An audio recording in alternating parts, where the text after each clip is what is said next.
Well, the Boardman Black and Gold podcast looking a little bit different over the last couple of weeks. We appreciate you all listening to my little tirade on Pittsburgh sports from last week. This week, however, it is myself, Zane, joined with another Zane, and very similar to the David DeSantis episode that we had several months ago. This is the first iteration of the Zane and Zane on the Boardman Black and Gold podcast. No David this week, but the interesting thing about the two of us is that we both have fathers that share our same name. So where we did have the David DeSantis episode several months ago, this is Zane Bloom and Zane Bloom, and hearkening back actually to perhaps the inception of my professional talking career back in probably circa 2016 or so. This is the duo of Zany Baseball, where I kind of started talking into a microphone, and that has metastasized into about a decade worth of talking. And now here we are in 2026, about 10 years later, and getting to chop it up about some Steelers. So welcome to my dad for the first time on this podcast, and I'll let you introduce yourself, Dad. Yeah, thanks, Zane. I am also Zane Bloom, and I grew up in the Pittsburgh area. My dad was from Crafton. His name is also Zane, so Zane is a family name. My dad's name, his great uncle's name, and what would be my great grandfather's name. And so it's a family name. It's been around for 140 something years, I guess, in our family, and very proud of how you've carried on that name. And so we're, my dad was from Crafton, and my mom was from Imperial, and that's where I grew up in Imperial, just about 10 miles, 15 miles west of the city. And graduated from West Allegheny High School. And yeah, just like it's, born in Pittsburgh like that. Black and gold just is in your blood. It's just part of the fabric of the community that I grew up in. And so from a very young age, memories are centered around sports and specifically the Pittsburgh Steelers. So let's dive into your history as a Steelers fan specifically. I remember probably my first actual Steelers memory was the 2009 Super Bowl, going over to the Kitelingers and watching that in their basements, and the James Harrison 100-yard pick six, the Santonio Holmes catch. Like, that's probably my initial memories of the Steelers, but I think you date me a little bit farther than that. So let's go back to your initial memories of the Steelers. Yeah, that Super Bowl 43 was a great memory for me. I remember our friend's daughter had a bedtime. She was young at the time. And she's a college soccer player now, but she was a youngster back then and had bedtime. And we're in the basement, and Harrison picks it off, and we jump up and down, and we're trying to yell, "Go, go, go!" and without trying to wake up the a 3-year-old girl upstairs or whatever. And anyway, so yeah, that was a great memory. But my first memory, I would have been about 5 years old, and I specifically remember being at a Super Bowl party for what would be Super Bowl 14, the fourth of the Super Steelers' fourth Super Bowls.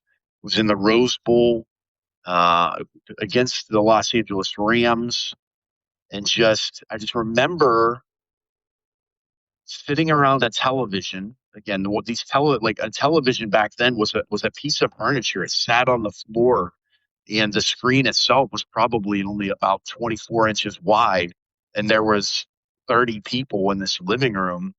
And I remember specifically the touchdown catch that John Stallworth had. He split the defenders, caught an over-the-shoulder bomb from Bradshaw. I think it was like 73 yards or something like that. And I just remember the living room erupting. And I remember asking my mom later, like, where were we at? Like, I remember this. Like, where did we have that party? She couldn't even remember. But one of my first conscious memories is that is watching that Super Bowl, and specifically that play. That's cool. I mean, that's definitely one of the early memories for probably a lot of Steelers fans too. And I learned this, just a couple of years ago, I feel like, but Grandma Joe was at one of the most historic games in not only Steelers history, but also just NFL history in general. So talk about that and what you know about that. Yeah, so my parents were at the Immaculate Reception game. So they had just been married. They'd probably been married about 2 months at that point. My mom worked in for a steel mill in Pittsburgh, and the guy that owned the steel mill, he lived next door to the Steelers linebackers coach. And so the linebackers coach offered his neighbor tickets.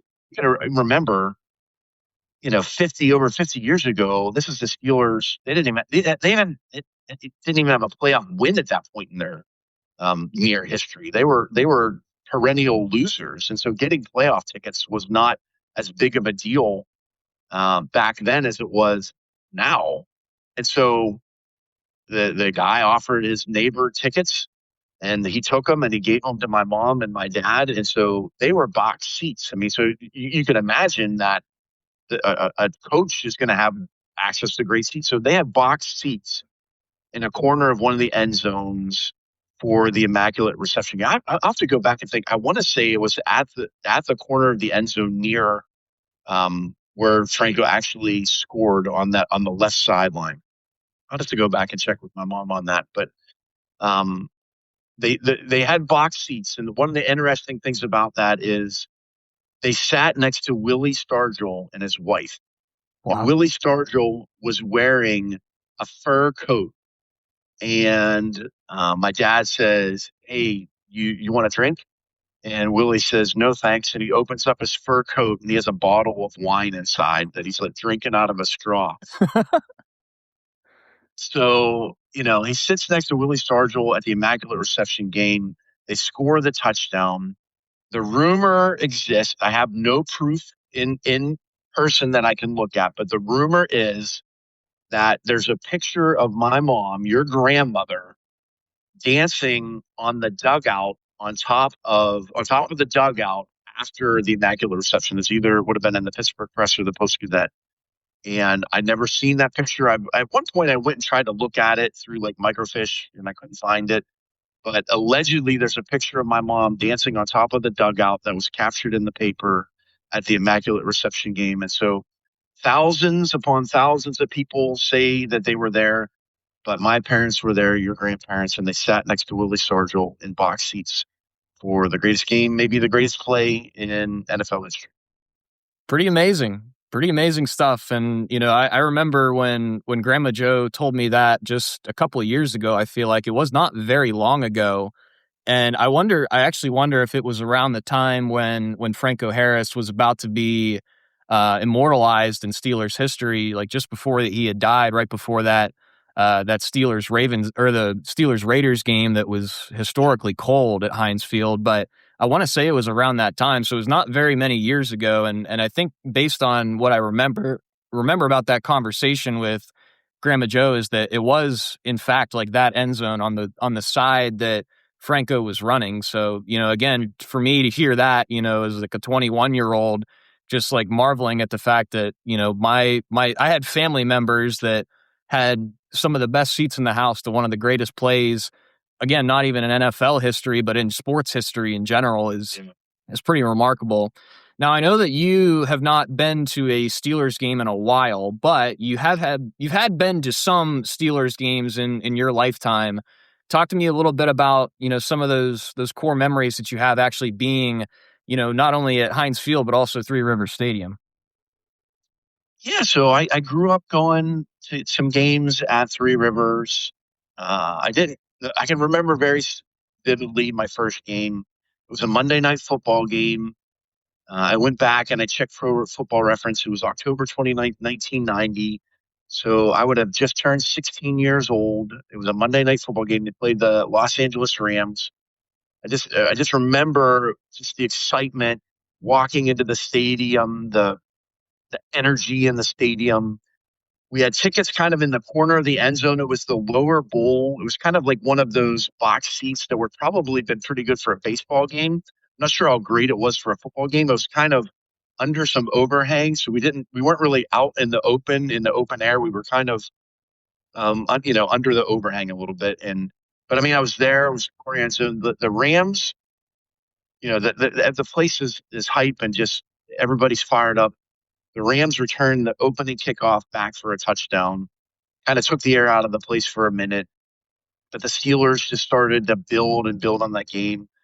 And the one thing I remember specifically, especially you and David both being Liberty guys, the Steelers had a rookie tight end that year, first round draft pick by the name of Eric Green, and he was a large human. And he caught a touchdown pass in the corner of the end zone where I was sitting.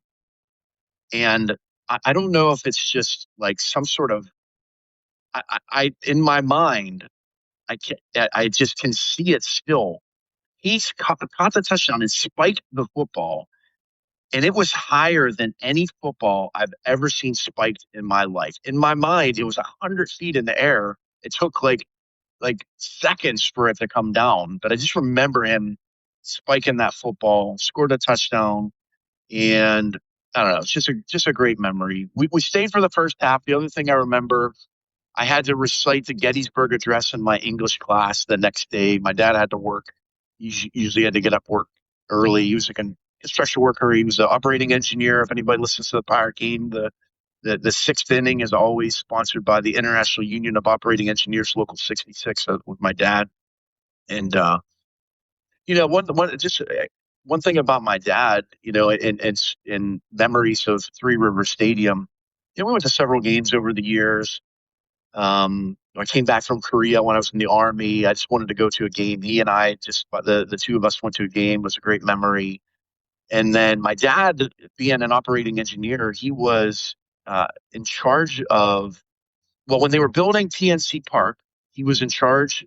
He was a manager or a leader on the team that was building PNC Park. And so he was, for a couple of years, he was down at PNC Park. And then when that project was over, they shifted him over to Three River Stadium, and then he was a leader in the demolition of Three River Stadium. And so he was involved in, again, just like clearing out the demolition. And there's an interesting thing, if you would never remember this, but if anybody listening remembers, at Three River Stadium, it had that sort of old kind of 70s kind of ashtray look.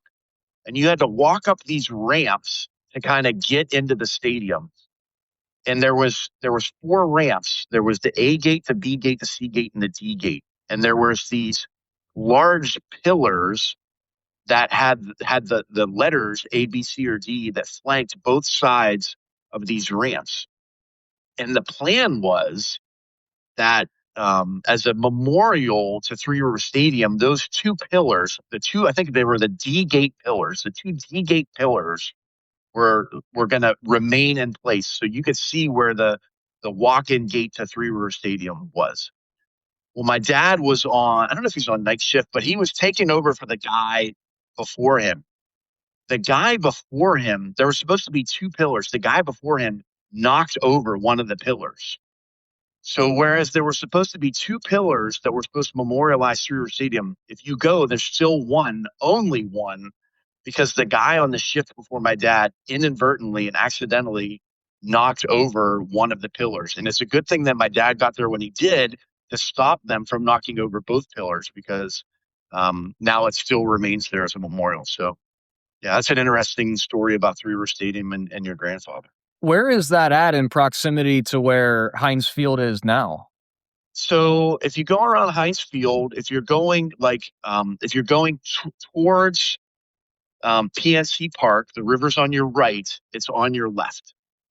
Okay, so it's kind of like, is it right along the walkway, or is it kind of in that parking lot area? Yeah. Yeah, so it's kind of along the walkway. So if you're coming from, let's see, if you're going in that corner entrance, like if you were getting off the boat, the ferry and things like that, like not the corner entrance that's the Science Center, but the other on the riverside, I think you can kind of still see it over there on the right. Okay. That's interesting. I'll have to look out for that the next time I'm there, because I remember when I went to the Bills game just this year, that's the route that I walked to get to the stadium. I walked up the river, and that was kind of the way that I kind of came in. So I'll have to check that out. That's a cool nugget. Yeah, I'll probably maybe I'll check Google Earth and send a picture of it. But yeah, so there's only one of those pillars that remain. And if my dad hadn't started his shift when he did, that one wouldn't even have remained at all. How about that? Very cool But nugget. I got some good PNC Park stories for you. Got one particular one I'll tell you when we talk. When we talk Pirates sometime down the road. Well, that'll definitely be a conversation to have at some point, and sure enough, the NFL offseason is quite long, and once the draft kind of hits, obviously David and I will be breaking that all down, but it seems like right now here on Boardman Black and Gold, there's a little bit of Bucko fever and there's some Penguins hype too. So this will definitely be an ongoing conversation. But sticking with the Steelers conversation, so you have been to some games at Heinz Field as well, and I remember you telling me about one game that you went to in particular that it was a game that I had knew that it existed, but hearing you describe it for the first time was pretty remarkable. Tell me about that Houston Texans and Pittsburgh Steelers game that you went to in 2002. Yeah, so I I you know how it is, saying it's the Steelers are like the Texans were in their first year of existence. The Steelers were 14-point favorites. They were having a pretty good year. And I remember going into the stadium. I went with two of my best friends from high school growing up and my sister. And we went, I don't remember how I got tickets to the game, but I had the four tickets, good seats, kind of, upper deck, but middle, 50-yard line ish. And they're playing the Houston Texans. And I remember saying, like, I've never been to a Steeler game that they've lost. Thinking, like, they're definitely not going to lose this one. It's not possible that it could jinx the Steelers at home against the Texans. Well, I learned my lesson. So it's the game that the Steelers lost to the Texans 24-6. The Steelers outgained the Texans 422-47. The Texans had 10 yards of net passing. David Carr basically hardly even went back to pass, and when he did, he got walloped. But the Texans had three defensive touchdowns. There was Maddox was strip sacked, and they returned it for a touchdown. And then Maddox threw two pick sixes to Aaron Glenn. And the Steelers lost a game in which they outscored, or excuse me, where they outgained their opponent by nearly 400 yards. So it was crazy. I just remember sitting in the stadium and everybody was just like shaking their head, like, what in the world are we watching? Is this really happening? Are we really watching this? And to this day, it's the only Steeler game that I lost, but it's a memorable loss. That's interesting. And for a while, I feel like I kind of had that way with the Pirates where I would go to a Pirates game. I remember pretty much every Pirates game of my young childhood that they would win. And, I remember you telling me about that. And like you said that it is the only game that you've ever attended that they've lost, right? It is. So I can't remember exactly how many games I've been to. Not a ton, but that's the only one that they've ever lost. That's pretty remarkable. And again, like it's probably one of those games that it's probably lost to history in a way, but it'll never be lost to history for you specifically just because of, the significance of you actually being there, but also just like the fact that it's almost impossible for the outcome to have been that way with how the game actually turned out. Like not only did the Steelers lose, but they lost handily while again outgaining the Texans by almost, like you said, 400 yards. And you've got the stats in front of me here. David Carr was 3 for 10 for 33 yards, and they lost the game, Yeah, they did. And Maddox was just really bad in that game. I mean, I think he ended up throwing for 300 yards or something crazy. But I mean, they were trying to come back at some point in the game, and they couldn't. They kept turning the ball over. And I mean, that Steeler team was pretty good. They made the playoffs that year, I'm pretty sure. And so, I mean, it's they were a decent team. They were a decent team. Yeah, they made that was the year. Well, that's the year of the big Browns comeback. So they beat the Browns in the wild card game when Renegade was born, and they ended up losing to the Titans in overtime think that's the field goal fiasco where the Steelers got called for running into the kicker, and the Texans got an extra kick in overtime, ended up losing that game. So they had a good team. They just, for whatever reason, they just kept turning the ball over, and the Texans just kept running it back for touchdowns. It was the craziest thing. Super, super wonky stuff with that. And now the other thing too that you've got here is that you have been to a Ravens Steelers game, which is something that I've not been able to do yet. I don't know how many opportunities I'll have to be able to do that, but anything Ravens Steelers is pretty historic, especially with the way that the rivalry's been, at least for the last 10 years or so. But this was kind of, I feel like, kind of pre Ravens Steelers rivalry, like as far as like the actual like deadlock rivalry that we see today. So talk to me a little bit about that one too. Well, it was they were no, it was there. The Steelers and Ravens rivalry was definitely in full effect. I mean, it certainly had more years to come. I went to the game in 2004. It was the day after Christmas. It was Big Ben's rookie year. So obviously, the iterations of Big Ben as the quarterback against Lewis and Suggs and Reed that was just coming into fruition. So that was just building at that point. But it was Big Ben's rookie year. It's typical slugfest, a lot of hatred between the two sides. The crowd was just crazy. I went with, again, one of my oldest friends, and then my dad and one of his best friends. I was working in sales at the time. I was in Venango County. I think a guy was trying to recruit me to come and work for him in Oil City. And I think as a kind of a sweetener, he offered me 4 tickets, his 4 season tickets, kind of on the lower bowl box seats, great seats. And so I took my oldest friend Neil and my dad and his best friend. Just had a great memory, and yeah, it was just crazy. But, Big Ben ended up getting knocked out of the game, and ended up it was day after Christmas, so I think it was week 15. So they had one more week after that, and yeah, I mean they went 15-1 that year, obviously. So there was, I mean, a lot of stuff was building. People were excited. They won that game 20-7, and yeah, just the intensity of a Steelers Ravens game is pretty unparalleled. Yeah, I mean, I've been very, very bent on saying that as of right now, I believe that it's the best rivalry in football, and I think the Bears and Packers is starting to get back to what they have been historically. But I would just continue to say that Ravens Steelers, I mean, there's nothing like it, and I don't think you can point to much else. But looking at the way that the NFL crafted, at least this last year, of putting the Ravens and Steelers, which was a game essentially that was going to be kind of like a throwaway. Whoever wins this game wins the division and is going to go to the playoffs, and the other team isn't going to make it.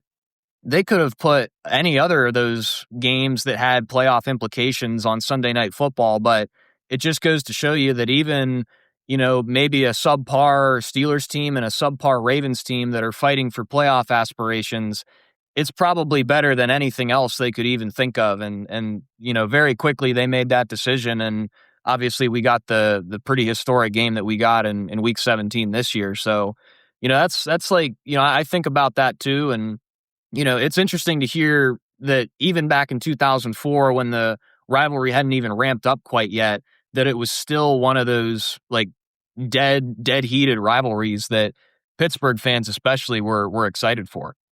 Yeah, they were definitely coming into the glory years. Like I said, Roethlisberger's on that team. You got Bettis and Ward, and on that team. Palomalu's on that team. Joey Porter's on that team. I mean, so the Steelers were just coming. Ray Lewis is on the other team. Ed Reed's on the team. Terrell Suggs on the team. So it's the early part of that rivalry. Certainly, the Steelers had the better of them that day. That was kind of one of the returns to prominence with the launching of the Big Ben era. And yeah, it was exciting. It was exciting to see a rookie quarterback doing what he was doing. Like I said, even when he got knocked out, the initial thought at that point was like, we need to make sure that he's going to be right for the playoffs. And he was able to take the next week off against um, the Bills. That was one of the big games where the Willie Parker came into prominence. He had basically the Steelers had nothing to play for. They played all their second stringers, and Willie Parker was one of them. That had a huge game and kind of vaulted him onto the map. And so, yeah, that was definitely an exciting time going into the the Big Ben era. I think one of the things I think it's a shame that that team was as good as it was, and listen, we're blessed as Steeler fans in a way that we can say something like it's a shame that they only won two Super Bowls and made a third with Ben Roethlisberger. But you think about some of those teams, especially later in Big Ben's era, with Le'Veon Bell, with Antonio Brown, the fact that they never got over the hump is just really a shame. Really, that second half of the Big Ben era, they never could kind of get over the hump, get past the Patriots, whatever it was, because those teams were really really good, and it was just a fun time to be a Steeler fan. And like I said, the biggest thing is to complain that they only won two Super Bowls and made a third in the Roethlisberger area. I guess it's not too bad, but when you look at the quality of those rosters, in some ways it's surprising that they didn't win more. Yeah, I mean, David and I, we've talked about that at length here on this podcast too. The fact that the Killer Bees were a team that never won the Super Bowl. Ben, Bell, Brown, and then you can even add Boz in there too. That's kind of one of those things where you just wonder how the heck did they not? And I think that's kind of the era of drama that really started to create in that specific era. Post Vontez Burfict on Antonio Brown, Le'Veon with all the drama that he started to create in that time. And at some point, it just became something that wasn't so much about football, but it was the off the field antics that really started to hinder the Steelers and how far they could actually go. But it seems like that the Steelers are kind of turning that cheek right now, and they're kind of losing the drama, at least in some respects. And we'll talk about that in a little bit. But before we do, it's funny because at least in my young childhood, being a young Steelers fan, I mean, whenever I looked at you and I looked at Ben Roethlisberger, and I think a lot of people would say this too, that the two of you have a fairly similar build and similar facial construction. And what was kind of the vibe of that, being a Pittsburgher and being somewhat of a Ben Roethlisberger lookalike? Yeah, I have been mistaken for Ben Roethlisberger several times in my life. Um, Especially, I'm getting a little older now, but 20 years ago when I was, in my early 30s and Ben was in his mid 20s, there was definitely a resemblance. Um, we went to vacation in Myrtle Beach, and I remember we went and we got some ice cream at this place called Painters, and I remember this guy he was a Ravens fan, and he just could not stop looking at me, and he's like, "Listen, I got to ask you, are you Ben?" And I'm like, "No," and then um, another time, so Ben Roethlisberger, I grew up in Pittsburgh. We lived in Poland, Ohio, obviously where the Boardman black and gold roots are, where you were born, and then we moved up into Crawford County, Pennsylvania, near Conneaut Lake, and so Ben had a huge house on Conneaut Lake, and so it was not out of the norm for him to gas up at the Sheets in Conneaut Lake or whatever. So I would do the same thing. We were living in Crawford County, and so I'd be gassing up the car in Conneaut Lake, and same sort of thing, double takes, people kind of look in, and I mean, it's a close enough a resemblance that I would get double takes, but if you looked hard enough, you could realize that I wasn't Big Ben. But I did, people would ask me from time to time, and um, yeah, so I forgot about that. But that definitely is true.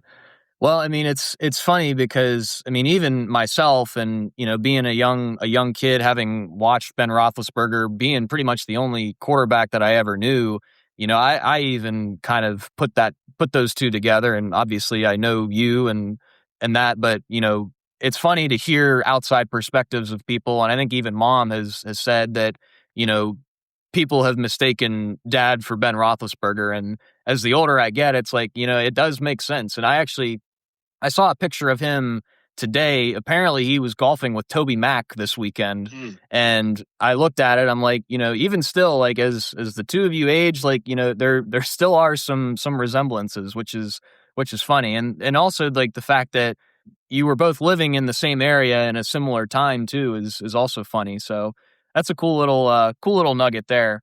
Um, I do want to ask, like, just like from your perspective, and you've been a Steelers fan for many more eras than I, who are some of your favorite Steelers that you have grown fond of over the course of your Steelers fandom? Yeah, listen, I growing up in the era of the Super Steelers. Again, my first conscious memory of a Steeler game is kind of that towards the end of the Super Steelers, but they were, they played several years beyond that. But that they had such a huge influence. Lambert, Ham, were the linebackers during that time. But my without a doubt, my favorite Steeler growing up was Rocky Blyer. When I was probably younger than my first conscious memory, I would be running around the living room pretending that I was playing the game. This maybe like 4 years old, and I just said, I want to be Rocky Blyer. I want to be Rocky Blyer. And as you know, my dad is a Vietnam veteran. Your grandfather is a combat veteran.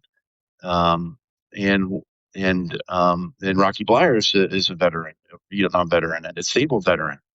And so I always, I obviously didn't know that when I was a kid, but over the years, I think it always warmed my dad's heart that the one guy that I wanted to be even before I would understand what I was talking about was to be Rocky Blyer. So my uncles, if we're at one of these family picnics, my uncle Dave, my uncle Jim, my cousin Russell, my cousin Jim, if you and even some of my aunts, if when I come to the picnic, they're all going to call me Rock to this day. So that's again 50 years later, they're going to call me Rock. So hey, Rock, what's going on, Rock? So that name, that nickname stuck in my family over the years, and I wear that proudly. And the fact that um, and in some ways, I hope that it honored my dad that he got to, that his son's favorite player was not only a super Steeler but a Vietnam veteran.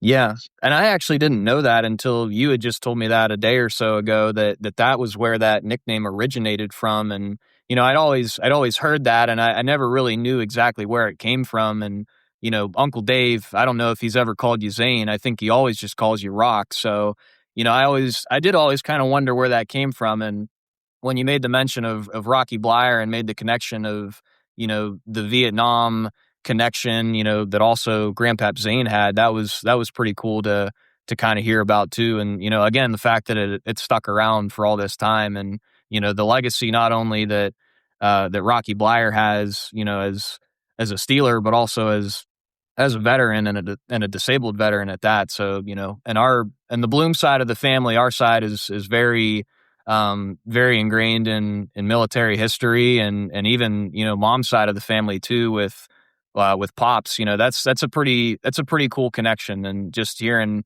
the backstory of that is really cool. Yeah, so I know during the playoffs, I sent pictures of me putting on my Rocky Blyer jersey. So that's one of the two jerseys I got at Jerome Bettis, away white jersey, and then I got the Rocky Blyer number 20 black jersey. That again on special occasions I bring out. Actually, I got to meet him once. The Steelers alumni get together to raise money for the blind. I think it's the blind or the deaf.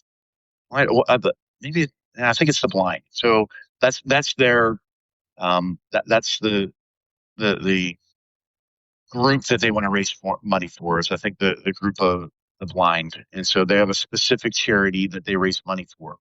And my buddy, his mom was like the secretary for like one of like a partner organization. And so so she said, "Hey, Kenny, do you and your buddies want to come to the golf outing? And you could sit like on the green of a par three and be the hole in one person. So like you make sure if they get a hole in one, they win a car, and they need an independent person to verify that they won the car or whatever." And so we got to sit on this green, and all these. And so there was 30 something groups, and each group had a super stealer or had a stealer that would come through. And so they would come in and they would we each had footballs, and so they would sign footballs. And I had if you're I have a still have a yellow Steeler hat that's signed by Rocky Blyer. Um, so I got to meet him and tell him the story a little bit. And he was such a gracious guy, like one of the nicest celebrity encounters I've ever had. Was just really really kind. But that day I think I can't remember how many Hall of Famers signed that football. So Lynn Swan was one of them. Mel Blount was one of them. Chuck Noll was one of them, and there's another one too. Can't remember.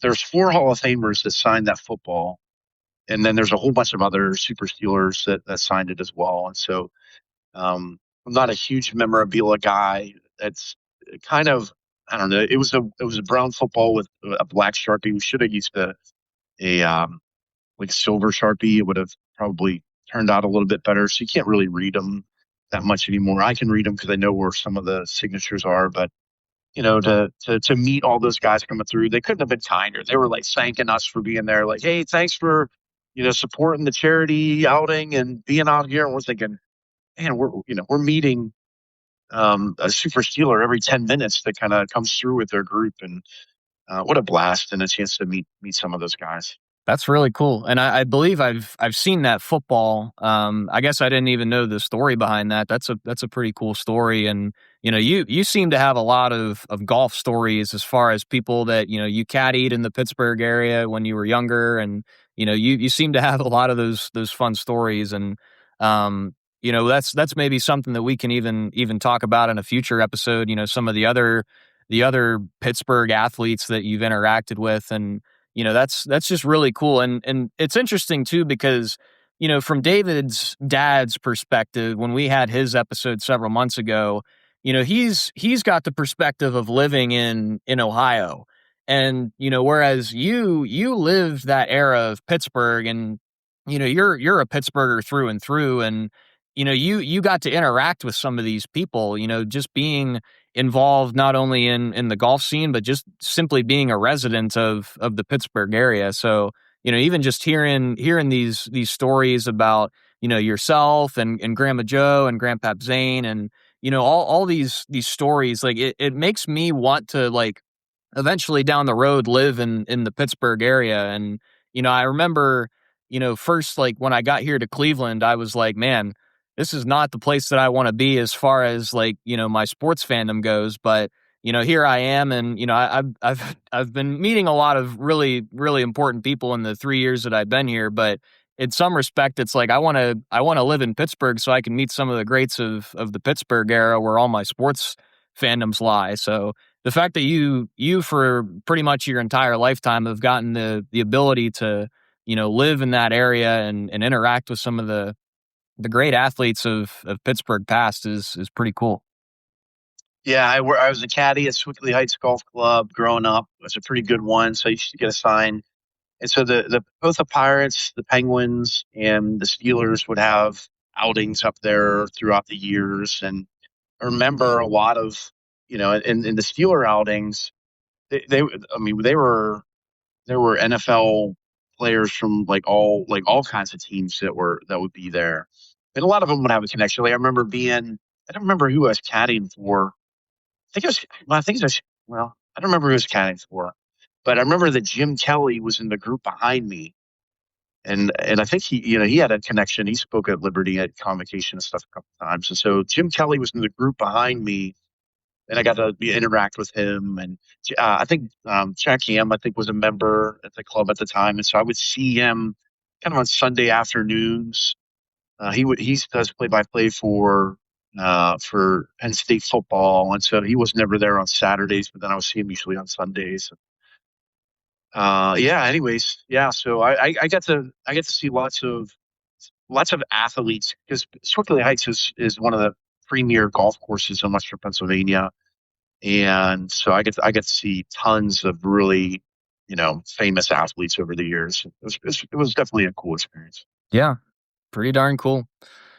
All right. Well, transitioning from the Steelers' past, let's talk about the Steelers' present because while I've not been home for, since what, 2020-ish, when the game that we will never talk about again is when that happened essentially.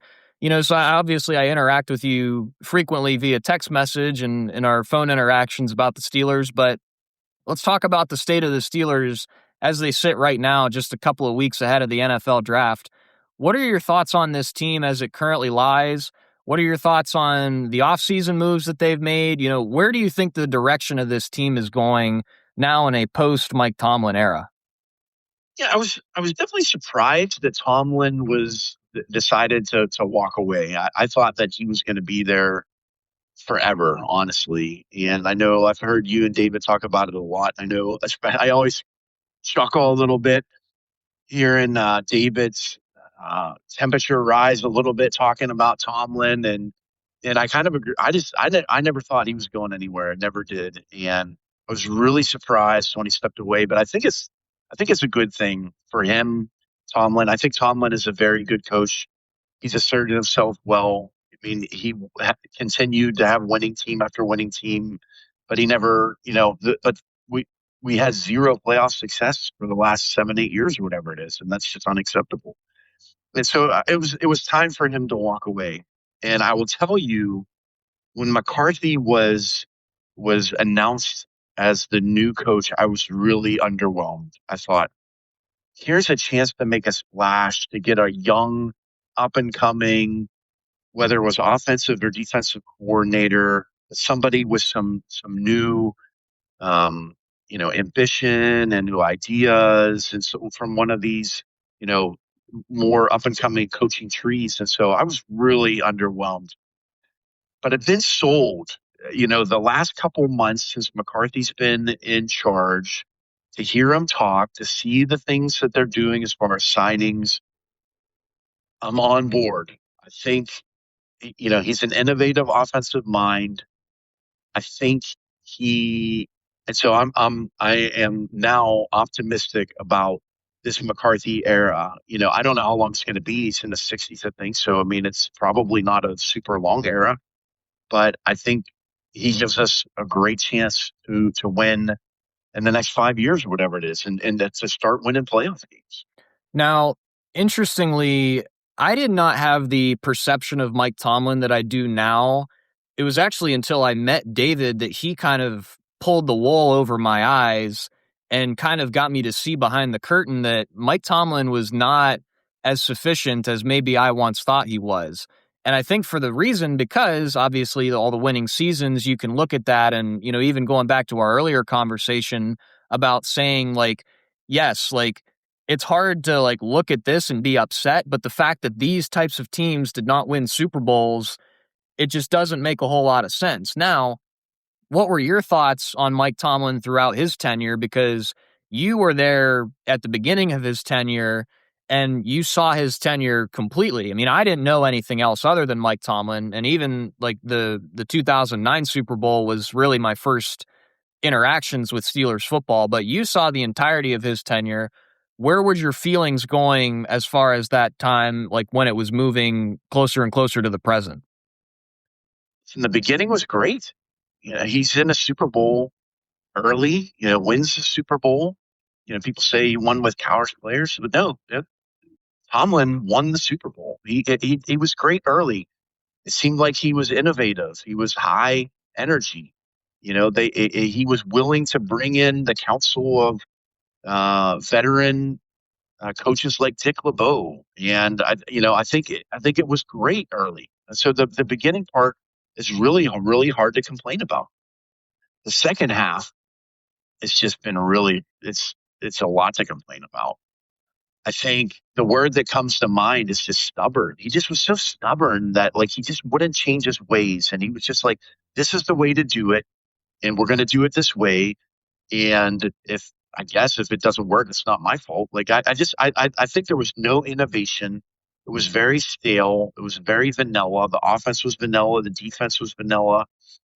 Blitzburg kind of went away.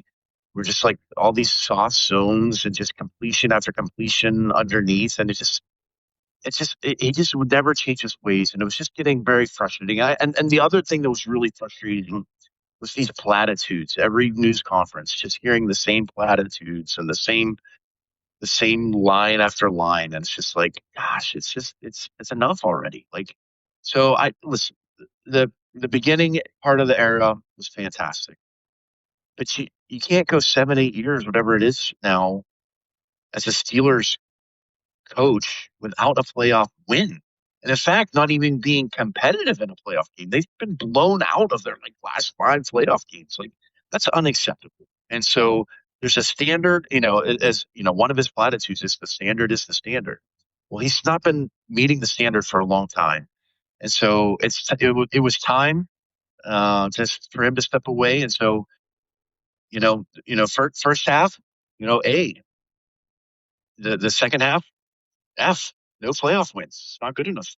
Especially too, given the fact that they weren't one of these teams like the Panthers who hadn't even made the playoffs in 10 years, but it was actually the fact that Tomlin was making the playoffs pretty much every single year in that 10-year span, and still, like you said, not even couldn't win a playoff game, but couldn't even really be competitive in one. And that's the big thing for me is if you're the Panthers, sure, you might be a poverty franchise that goes 10 years without anything. I understand that. Do I have expectations for you to win a playoff game when you're a terrible team for a long period of time? No, not really. But if you're making it every year, more often than not, statistically, you're more likely to luck into one than to lose them all handily. I agree. It was terrible. They were getting blown out. And I think the other part that was really frustrating was going into the games, there wasn't a lot of confidence they were going to win anyways. It wasn't like you felt like they were going to go up to Buffalo and beat Buffalo.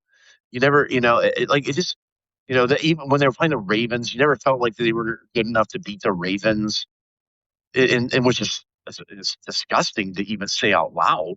But like, but that's where it was. Like you felt like they should have beat the Jaguars, and then the Jaguars just laid the wood to them. It's just unacceptable. And so, yeah. So so it's one thing not to win a play game. It's another thing to like luck into the playoffs and then to have zero confidence that they even have a chance to really win a game because the teams that they were playing were obviously superior to the Steelers going into this, especially the most recent playoff matchups.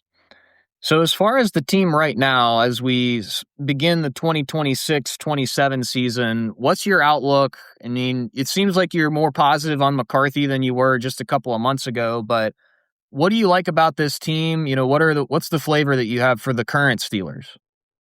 Well, I think I like where they're going.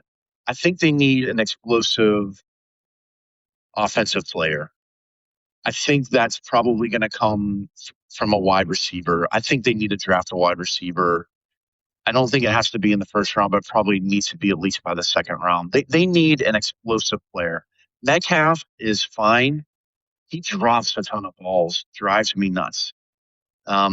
He's and it never feels like he's got like one of those 12 reception, 188-yard games. It just seems like it's always like 3 for 62 and 4 for 59. Like we need it, and I think Pittman's going to be a good addition. So I think Metcalf and Pittman are two great receivers. I think if they can add a third dynamic receiver to that room, that I'm starting to feel pumped up.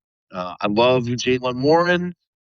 I think it's and I was sad to see them lose Gainwell. And I think I heard you talking about this guy that they brought in from the Panthers, I guess, and Rico Dottle, I think his name is. And so I think I like that guy. From what being in Carolina, I hear a little bit about him. I've not followed the Panthers that closely, but from what I know about him, it seems like that gives it, it's tough to lose Gainwell, but it seems like we're going to still have that 1-2 punch in the backfield. So I like that. And then I guess the last part is I don't know what you think. I imagine Rodgers is coming back for a second season. I don't know how I feel about that. I don't feel great about the quarterbacks in the draft. I didn't feel great about any of the free agent options that the Steelers really would have had. So I guess I'm okay with Rodgers back for another year. He showed spurts of some greatness last year, but he also saw we saw spurts of 40 something year old guy that just doesn't have the same. Um, he's obviously taking care of himself and his body, and his arm is still fantastic, but it's just not. He's 40 something. Like it's hard to be a quarterback at that age. So I don't know what you think. I think he's coming back. I think um, I don't love that, but I I don't know what better option we would have had at this. Yeah, I'm right there with you. I don't think there's much of a better option, although the fact that he's not signed yet and the draft is 2 weeks away is, again, concerning to myself, and I think David would also echo that, and we'll talk about this next week once we get David back on here, but it just doesn't seem like the the negotiations as of right now. I don't know if Rodgers feels like he has leverage or what, but the fact that he's not signed yet and the rumors that I've seen circulating seem that he wants more money than he made last year, which he did not make a lot of money last year. But at the same time, I don't think that you could look at his play from the 2025-26 season and say that it was anywhere above average. I think you could say maybe that it was perfectly average, but nothing more than that. And that's an issue because if he's going to take all this cap space, even though they don't really need a lot right now in free agency, like that does handcuff you a little bit. And I don't like that idea that he's still not signed yet with this draft imminent. And the thoughts, like you said, about the quarterback prospects, I don't like really any of them, and I don't think any of them are good options. Now, what do you think about Will Howard and where he fits into this puzzle? Well, at the to I know David's as a Buckeye guy. I don't I don't think I think he's a backup. I think he can be a really good backup. I don't think he is a starter. I can't. So that's what I think. I can't imagine him lasting to the sixth round and everybody just saying like, we're going to pass up on this guy that's one of the 32 best quarterbacks in the league. I think he's going to be a good quarterback. I think he's going to be a backup. Okay, fair enough. And partially, I believe that too. But at the same time, I also kind of want to see what he can bring. And I don't know if this is the year to do that because obviously they've built up the roster right now with the free agency that they've had. And it seems like their idea is to win now with Mike McCarthy. Again, like you said, he's 60 something and you don't know how much longer he's going to stick around in the NFL. But at the same time, starting a guy like Will Howard doesn't make a lot of sense with the roster construction where the direction seems to be going. But also, it doesn't seem to be that Aaron Rodgers is a guy that's really going to get you over the hump. And I mean, you listen to Joe Starkey. You got me on Joe Starkey several years ago, and Starkey will tell you that if you don't have a quarterback, you're not going to win. No, that's the most important position on the field, and he'll also say that the second most important position on the field is the backup. So it's important to have a good backup quarterback. And I'll say this: I mean, if the Rodgers stuff goes wonky, if Rodgers goes wonky and doesn't come back, then I think then you thrust Will Howard into the middle of it and see how he reacts. He just becomes QB1 at that point. Um, I don't think that's going to happen. But so I think Rodgers is going to come back. But if he doesn't come back, there's no other option. Will Howard becomes the option.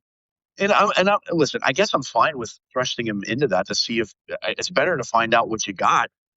But I don't know. My inclination is I think he's a backup. Yeah.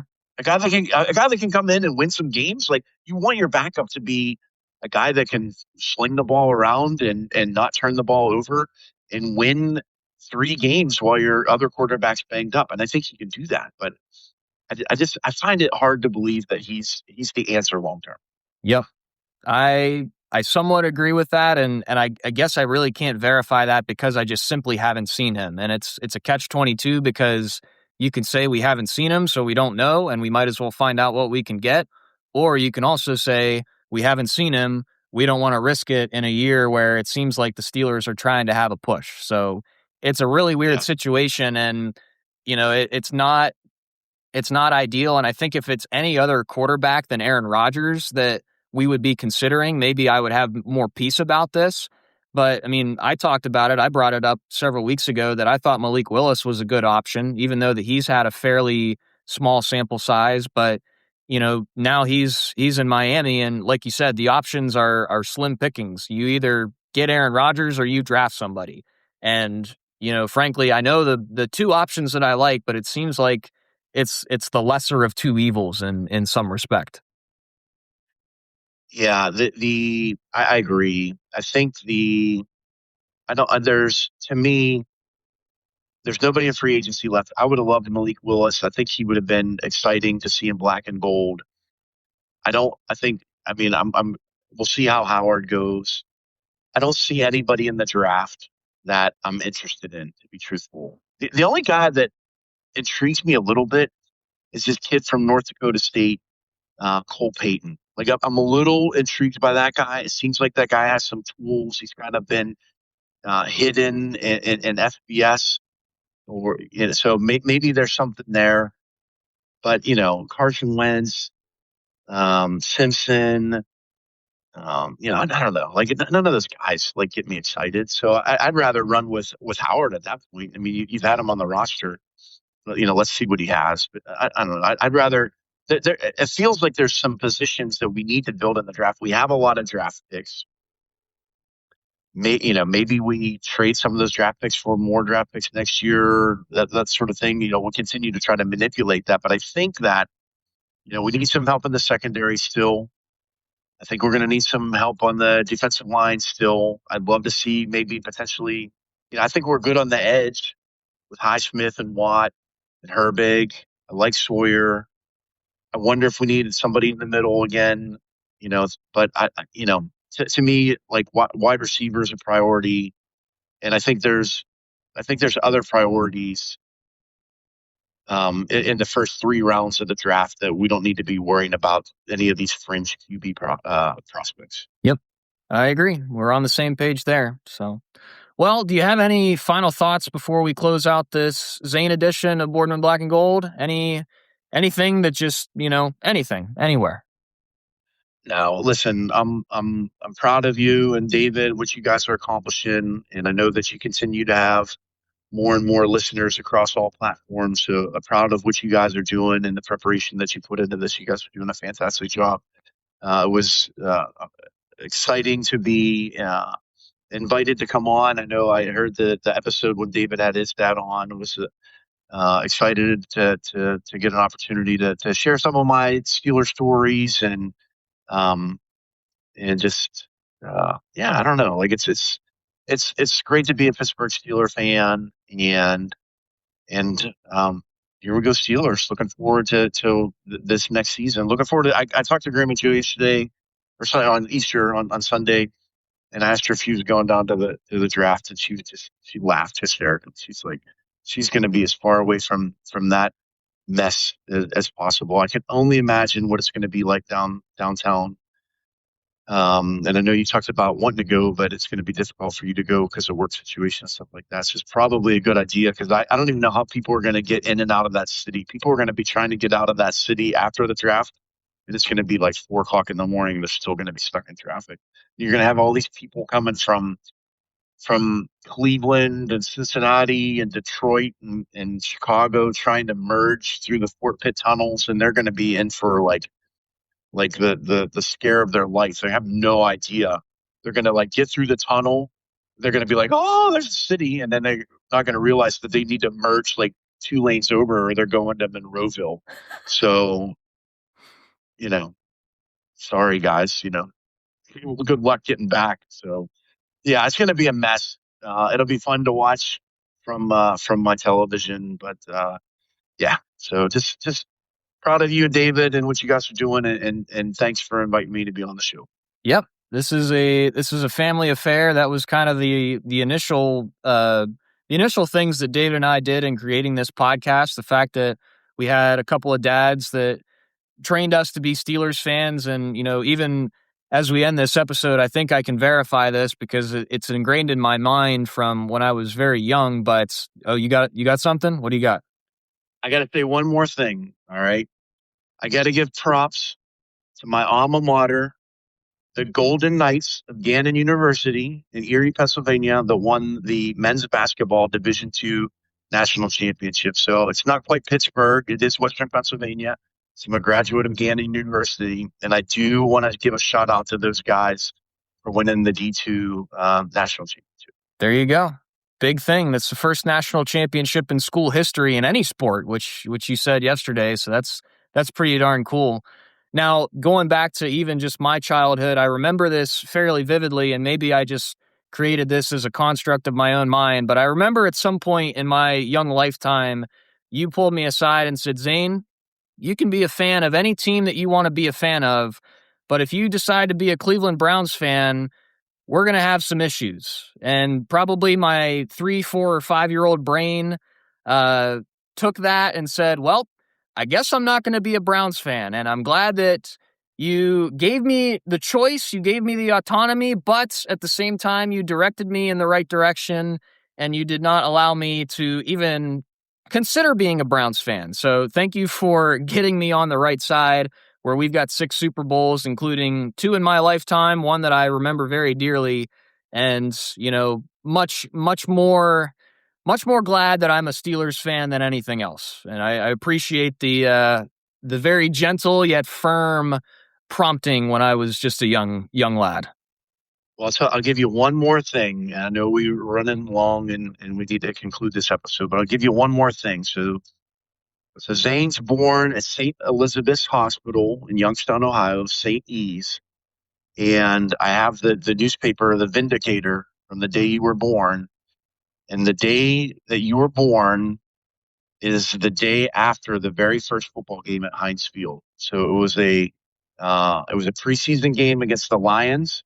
So on August 25th, 2001, the Steelers played their first ever game at Heinz Field against the Lions in a preseason game, and the next day you were born. And so my copy of the Vindicator from the day you were born is highlighting the Steelers' very first game at Heinz Field. There you go. It was meant to be. There's history in everything, and that's the beautiful thing that I've come to realize about sports in general is you can't help but see the storylines in anything, and Steelers football, and not only the on the field things, but even the off the field things.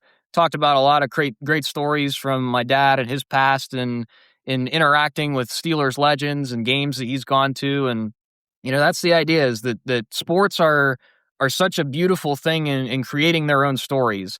It's interesting in my role now, like I have to create stories, but it's probably the easiest job ever because sports create the stories themselves. And that's a super cool thing to know that, I don't have to go very far to find really cool stories when it comes to the sports realm. And even something as far as a newspaper, the day after I was born, to highlight and almost christen in my Steelers fandom even before I was conscious. That's a pretty cool nugget, and even I didn't know that until just now. So thank you for sharing, and Dad, appreciate you coming on to Boardman Black and Gold. And do you have a read that you want to do for us live that we often do at the end of these episodes?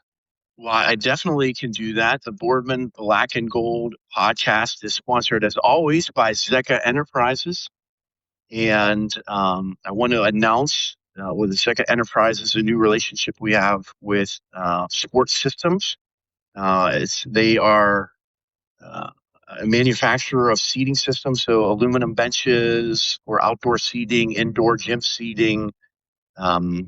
They also have manufactured padding systems. So, like if you're if your township is putting a new pickleball court in and you need to wrap those pillars with some pads so the folks playing pickleball don't get hurt, or at the ends of gymnasiums, you want to put a logo on it.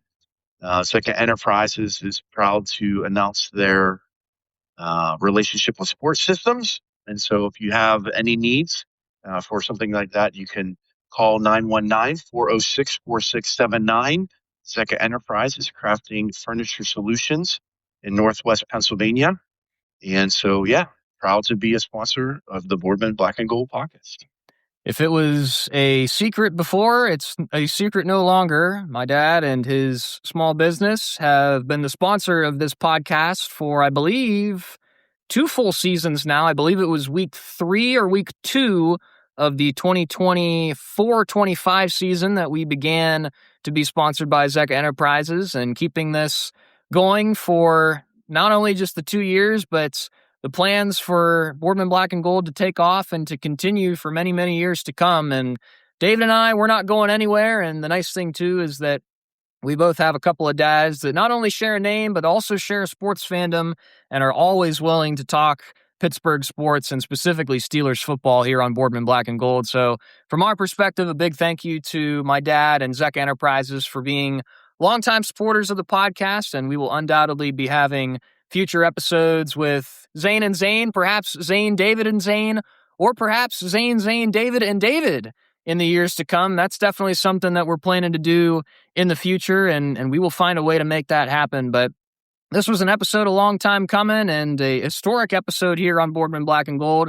I've had a couple of those in the recent weeks, talking not only Steelers football, but also Penguins hockey and Pirates baseball. The Pirates did win tonight. I was keeping track of that as we were going. A 7-1 victory over the Padres. So while the win streak did come to a close just a day ago, another win streak could happen again, and Big Paul Skeens Day. So we're going to be talking Pirates, Steelers, and Penguins on the Boardman Black and Gold podcast over the summer months. So be sure to keep an eye on the Instagram at Boardman and Gold. And as always, we thank you for listening. From myself, Zane, joined by my father, Zane, signing off of Boardman Black and Gold.